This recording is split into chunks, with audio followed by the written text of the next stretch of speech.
Magandang umaga po. Samahan niyo po ako ngayon sa aking pamimigay ng mga ayuda sa aking napiling mga beneficiary.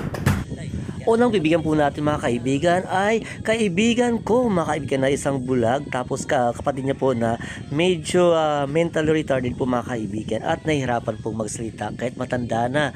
Ayan, ang pangalan po niya ay Uking. Hindi ko alam kung anong pangalan po ng kanyang kapatid. Shout out kan man my care. Hello. Ayan mga kaibigan. Mga kaibigan ko, mga kaibigan, mga tao dun sa Libis mga kaibigan. Buong barangay Dapdap mga kaibigan, halos mga kaibigan ko. Ayan, siya po ay si Uking, mga kaibigan. Kaibigan po yan si Uking, tapos ang kapatid niya ay, hindi ko kilala po ang pangalan niya. Ayan mga kaibigan, magkapatid po sila, pares po sila mayroong mga kapansanan, kaya pinili ko po sila dahil hindi po sila nakapagtrabaho. Ayan, sinabi ng iba, nakarapat-dapat ang bigyan, kaya binigyan ko. Ngayon naman po mga kaibigan, ay dadako tayo doon kung saan tayo gustong pumunta. Hindi, charot lang. Hindi, pumunta tayo kila Nelma Painado Ablaso, isang dakilang masahista ng barangay Dapdap Basur ng Samar. Ayan, pagdating ni Nelma, biniro ko pa, tanggapin mo to sa niya. Una man, sabi ko, ay akala ko hindi mo tatanggapin. Salamat daw sa nag-sponsor.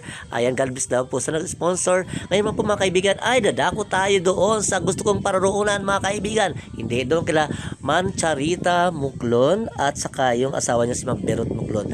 Ayan, so hindi siya naniwala pagdating ko doon na meron akong ibibigay na ayuda sa niya. Ano yan? Sabi ko, tanggapin niyo po to kasi grasya to mula sa sponsor ko. Ayan, sabi niya, ay, ganun ba? Salamat naman kasi sabi niya, kailangan namin to kasi maubos na daw yung pagkain nila. Tamang-tama daw na dumating. Ang asawa niya, si Ma'am Berot, matanda rin po mga kaibigan, hindi masyadong nakapagtrabaho ng maigi kasi medyo nang hina na po yung katawan kasi nga senior citizen na rin. Ando daw sa kanilang bukid.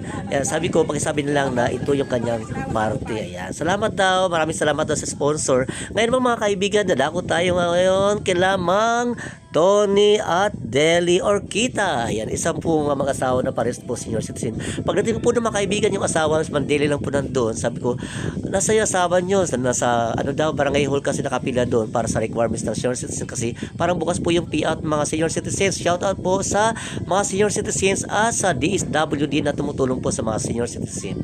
Ayan, so maraming salamat at kami po ay nakita ni Mang Tony. Dalawa po silang binigyan ko po mga kaibigan silang mga asawa kasi hindi na po sila kapagtrabaho kasi sobrang tatanda na po nila. Ayan mga kaibigan, hanggang dito lang po ang aking video. Ang karto po nito mga kaibigan ay upload ko lang po. Abangan niyo po mga kaibigan ang ikalawang bahagi.